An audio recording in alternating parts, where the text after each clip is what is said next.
My name is Deane McKinney Moore. I am one of the singing McKinney sisters who worked with Bob Wills between the years of 1946 and 48, 49, somewhere in through there. I've heard so many good stories here today, I don't think I can top most of them. But the way I met Bob Wills, my sister and I were on the radio in Birmingham, Alabama, and Bob and the group were coming through Birmingham, and our radio station wanted him to hear my sister and I sing. So an interview performance was set up, and we went through it, and afterwards we chatted with Bob, and he said, "That was great, girls, and I'm expecting to start a network show pretty soon on ABC. If that comes through, I'll call you." We thought, sure you will, you know.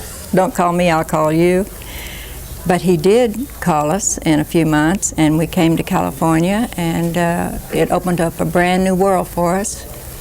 We did a movie short for Universal with Bob. We recorded, we toured, and did all the, well, not all the things the guys did, but we had a great time. And one of the fellows wanted me to tell you the story of when we had stopped somewhere out in West Texas to have a bite to eat in the wee hours of the morning, and the cardinal rule was that the girls didn't get off the bus without letting the guys know. Well, we were asleep when they stopped, so I woke up, everybody was gone. I thought, well, I'll just go in too. So I went in, went to the restroom. While I was gone, they didn't miss me because they didn't know I was gone.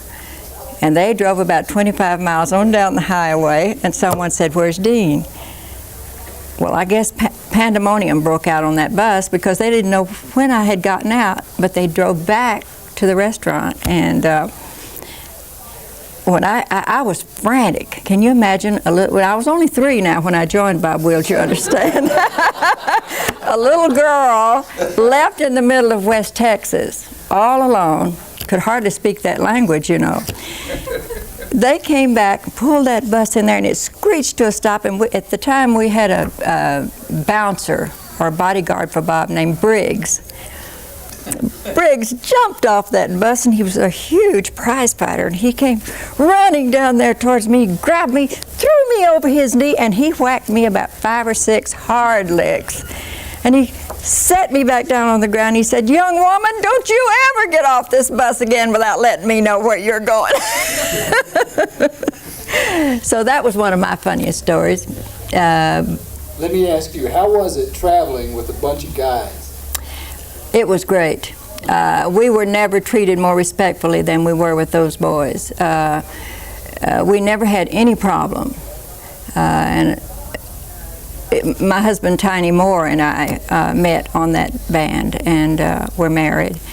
And for 1 whole year I called him brother, and he called me sister, because I'd never been around men folk too much before, reared with 4 girls. And it was a new feeling for me. I knew I had a special feeling for him, but I assumed that's what you felt for a brother. So anyway, but I must tell you, my sister and I also did lots of middle of the road and popular music. We worked with Ted Weems in Chicago for a while, and we had just come home from Chicago when we went to work with Bob. And Bob liked to introduce us by saying, "These are the McKinney sisters who got their basic training with Ted Weems. Now they're one of the Playboys."